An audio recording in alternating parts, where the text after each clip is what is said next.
Bonjour à toi, bienvenue dans ce 4e épisode des récits passés revisités. Aujourd'hui, écoutez, c'est incroyable, j'ai pris un texte qui date du 31 août 2024, ça fait que ça a quand même plus d'un an, et il porte sur le chakra racine.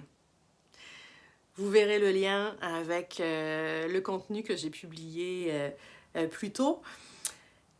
On s'en reparle à la fin du texte et de la lecture. Alors, le chakra racine. Ce chakra est le premier chakra situé au niveau du coccyx. Le mantra relié à ce chakra est « Je suis ». Sa couleur est le rouge. C'est le chakra des instincts de vie et de survie, de la peur. Ce chakra a besoin de s'ancrer dans la terre pour être confiant et fonctionner correctement. C'est aussi lui qui alimente les autres chakras du haut. S'il est bloqué, il n'y a plus de fluidité. Chakra très explosif qui peut être chaotique, la peur au ventre, le rouge-feu qui embrase. Il peut aussi être le siège de la colère, même si celle-ci réfère souvent au 3e chakra, le plexus, au-dessus du nombril. Dans mon cas, c'est un chakra que je dois prendre le temps d'harmoniser chaque matin, en m'ancrant profondément dans le sol, en imaginant des racines partir de mes pieds, s'enfonçant dans la terre de plus en plus profondément et solidement. Tout en respirant consciemment, je visualise l'énergie négative que je teinte d'une couleur grise ou noire. Je l'imagine sortant de mes pieds par des racines, puis je fais remonter l'énergie pure, de couleur blanche ou rouge, du centre de la terre jusque dans mes pieds, mes jambes, mon coccyx et mon cœur. Cela me prend 5 minutes environ et je répète souvent le mantra durant l'ancrage.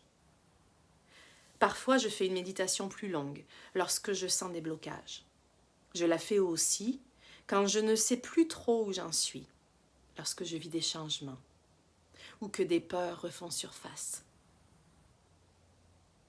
Je la pratique en conscience, debout ou assise. Je vous la partage.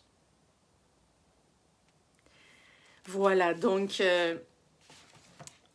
écoutez, c'est quand même très drôle, je le disais un peu en introduction, parce que vous avez vu que j'ai déposé récemment ma première méditation.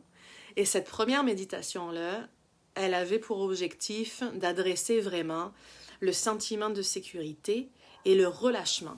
Et donc, ça cible complètement le chakra racine. Alors c'est fou, hein? Comme quoi il n'y a pas de hasard dans la vie. Je suis vraiment là-dedans en ce moment, dans le chakra racine. Je vous dirais que c'est vraiment une zone vulnérable parce qu'il y a beaucoup de changements dans ma vie, surtout au niveau professionnel.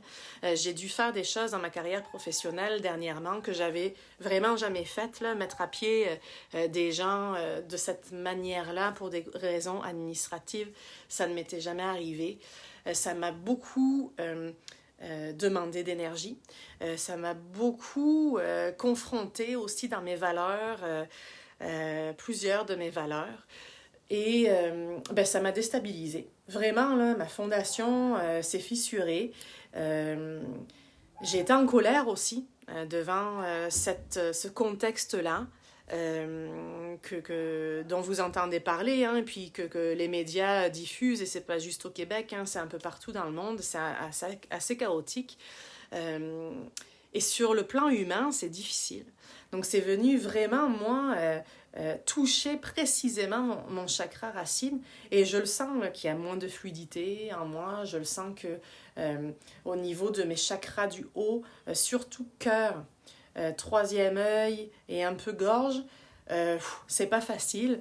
J'ai l'impression qu'il y a des choses que je dois vraiment libérer. Donc, je me suis dit, qu'est-ce que je peux faire pour libérer? Alors, je remarque quand même qu'en lisant, je ne m'ancre pas tous les matins. Je le faisais avant et là je le fais moins. J'ai beaucoup moins d'énergie en ce moment. J'occupe beaucoup de temps à l'univers professionnel et quand je reviens, je suis brûlée et j'ai moins de temps pour moi. Bref, Après, on peut prendre du temps, hein, on peut prioriser, et ça je me le dis à moi-même, Marion, tu peux prendre du temps pour prioriser les choses qui sont justes et bonnes pour toi. Donc, ça m'invite à m'ancrer les matins, prendre 5 minutes pour vraiment faire ça, c'est ça qui part bien la journée, et à vider, parce qu'on se nourrit, mais on vide des expériences négatives. Et d'ailleurs, je suis beaucoup là-dedans, parce que la semaine dernière, avec ma grande, on est allé marcher en forêt, et il faisait assez beau pour qu'on retire nos chaussures. Alors on a marché pieds nus dans les feuilles, sur la terre. C'était incroyable comme sensation. Si vous avez la possibilité de le faire, je vous invite à essayer parce que, écoutez, c'est une sensation incroyable. Je vous parle à vous, là, puis habituellement je dis tu, mais là je me rends compte que j'ai tellement envie que vous entendiez tous ce message-là. C'est fantastique de marcher pieds nus.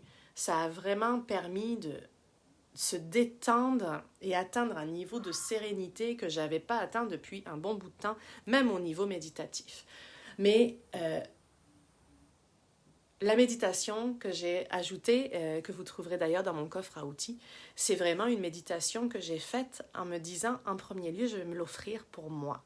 Je vais écouter ma voix, et si j'entends ma voix me parler et me dire ces choses-là, mon cerveau va certainement beaucoup plus les imprégner que si c'était quelqu'un d'autre. Donc c'est vraiment dans un égoïsme bienveillant que j'ai fait cette méditation-là, mais je suis très contente de vous la partager aussi. Alors, n'hésitez pas à l'écouter, à en abuser. Prenez le temps de vous ancrer. Vraiment, ça fait une différence. Puis, c'est pas forcément les matins. Quand dans votre journée, vous ressentez un petit peu de chaos, respirez dans un premier temps. Puis ensuite, visualisez que vos pieds s'enfoncent dans le sol. Et prenez quelques respirations et videz. Videz par les racines, visualisez des cordes, ce que vous voulez. Ça peut être des barbelés si vous avez vraiment de la matière, des pensées négatives, dégagez-les, puis ensuite faites remonter de belles couleurs, des choses pétillantes, de la lumière, pour remplacer le gris dont vous êtes débarrassé. Voilà. Alors écoutez, l'ancrage, c'est primordial pour avoir une vie beaucoup plus fluide. La respiration est le deuxième outil aussi pour ça. Je vous invite à être plus sensible peut-être et à l'affût de ces moments où vous auriez besoin de vous ancrer davantage. Je vous souhaite une belle fin de semaine. Je vous embrasse et on se revoit bientôt. Abonnez-vous, n'hésitez pas, diffusez, partagez, likez et puis on se retrouve pour un 5e épisode plus tard. Bye!